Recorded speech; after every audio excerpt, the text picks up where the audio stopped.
নমস্কার বন্ধুরা, সুস্বাদু হেসেলে সকলকে স্বাগত জানাই। আশা করি সকলে সুস্থ আছো, ভালো আছো।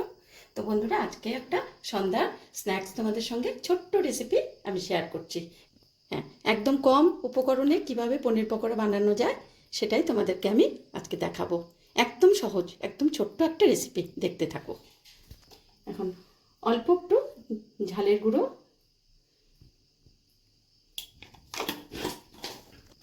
একটু লবণ,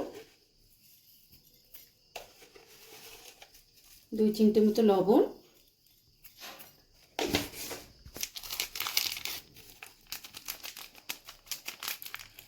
আর একটু গরম মশলা আমি পনিরটার মধ্যে মাখিয়ে রাখবো। এখন ব্যাটারটা বানিয়ে নিই। তো এখানে একটু বেসন নিলাম, পনিরের উপযুক্ত বেসন নিলাম পরিমাণ করে। এখন আমি এখানে পরিমাণ মতো লবণ দিয়ে দিলাম, দিলাম অল্প একটু ঝালের গুঁড়ো,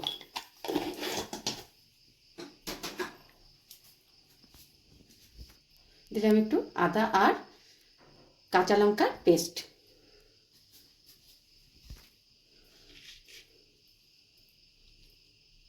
হাতের মধ্যে একটু এরকম করে নিয়ে একটু জোয়ানটাকে ক্রাশ করে নিলাম, নিয়ে আমি একটু জোয়ান দিলাম। মজার একটা উপকরণ দিই, এটা হচ্ছে কর্নফ্লেক্স। এটাকে আমি একটু গুঁড়ো করে দিচ্ছি। এটার মধ্যে আমি এই কর্নফ্লেক্সটা গুঁড়ো করে রাখলাম, এটা দিয়ে দিলাম। আর দেবো এর মধ্যে এই 1 চামচ মতো কর্নফ্লাওয়ার। আমি আগে উপকরণগুলো একটু শুকনো মিশিয়ে নিই, তারপরে আমি এটার মধ্যে পরিমাণ মতো একটু জল দেব। আমি কড়াই একটু তেল দিয়ে দিলাম, কারণ এখান থেকে আমি একটু গরম তেল এই ব্যাটারটার মধ্যে দেব।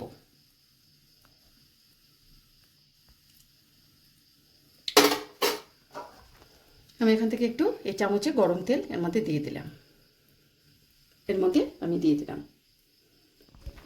আমি এখন খুব করে ফেটিয়ে নিয়েছি। আমি এটা এখন সাইডে রেখে দিই। আমি আগে এর জন্য একটা চাটনি বানাচ্ছি, সেটা বানিয়ে নিই। আমি ধনেপাতার চাটনি বানাবো। অল্প একটু ধনেপাতা, 2টো কাঁচা লঙ্কা আর এখানে 2-3 কোয়া রসুন নিয়েছি, এগুলো দিয়ে দিলাম। আমি আজকে শুধু ধনেপাতারই চাটনি বানাবো বন্ধুরা। এই ঘরোয়াভাবে চাটনিটা করছি, পুদিনা পাতা দিলাম না। এই চাটনিটা তোমরা একটু ট্রাই করো, খুব সুন্দর লাগে খেতে, দেখো। আমি এখানে পরিমাণ মতো লবণ দিয়ে দিলাম। হ্যাঁ, আর দিলাম এখানে অল্প একটু লেবু চিপে দিলাম।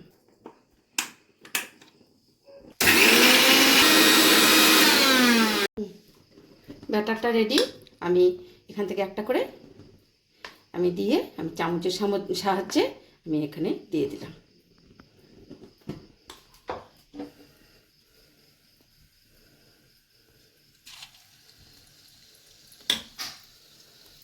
একসঙ্গে বেশি দেওয়া যাবে না বন্ধুরা, আমি 2-3টে করে দিয়ে দিই।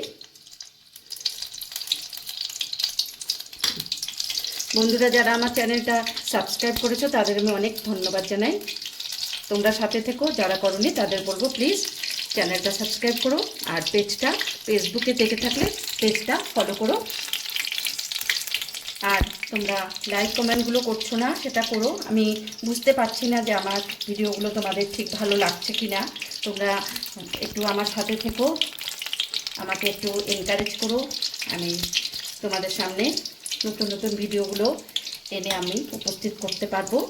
আর আমি সবসময় একটা কথাই বলি বন্ধুরা, যে বেশি একটু আহামরি সব কিছু ইনগ্রেডিয়েন্টস যদি ঘরে না থাকে, তাহলে কম জিনিসেও বন্ধুদের বলছি বারবার যে অনেক নতুন নতুন খাবার বানানো যায়। সেটাই আমি চেষ্টা করি। হয়তো ঘরে কিছু নেই, সামান্য জিনিস আছে, তাই দিয়ে আমি বানিয়ে বন্ধুদের দেখানোর চেষ্টা করি যে সব কিছু জিনিস দিয়ে, সামান্য কোনো জিনিস দিয়ে ভালো ভালো রেসিপি তৈরি করে দেখানো যায়। তোমরা একটু ফলো করো, সাথে থেকো, দেখতে পাবে। নাও বন্ধুরা, আজকে সন্ধ্যাতে তোমাদের আমন্ত্রণ। এখানে চা আর পনির পকোড়া হয়ে গেল। তা তোমরা এইভাবে ঘরোয়া পদ্ধতিতে পনির পকোড়া করে দেখো, ঘরে কোনো উপকরণ না থাকলে তোমরা ঠিক এইভাবেই, কিছুই না, অল্প একটু বেসন নেবে, আর কর্নফ্লেক্স আমি দিলাম, তোমাদের না থাকলে তোমরা একটু কর্নফ্লাওয়ার দিয়ে দিও। এইভাবে করবে, তোমরা সুন্দর করে অতিথি আসলে তোমাদের তাদের আপ্যায়ন করতে পারবে। ঠিক আছে? আর এই সসটা তোমরা ঘরেই বানিয়ে নিতে পারবে। এখানে আমার পুদিনা পাতা ছিল না, শুধু ধনে পাতা দিয়েই করে দিলাম। এটাও ভীষণ ভীষণ ভালো হয়, তোমরা খেয়ে দেখো। আর সঙ্গে রইল তোমাদের জন্য এখানে আমাদের উত্তরবঙ্গের স্পেশাল চা। তাহলে আজ এইটুকুই থাক, বাকি কথা পরে হবে। আবার একটা নতুন ভিডিও নিয়ে তোমাদের সামনে আমি উপস্থিত হব। ততক্ষণ পর্যন্ত তোমরা সবাই ভালো থেকো।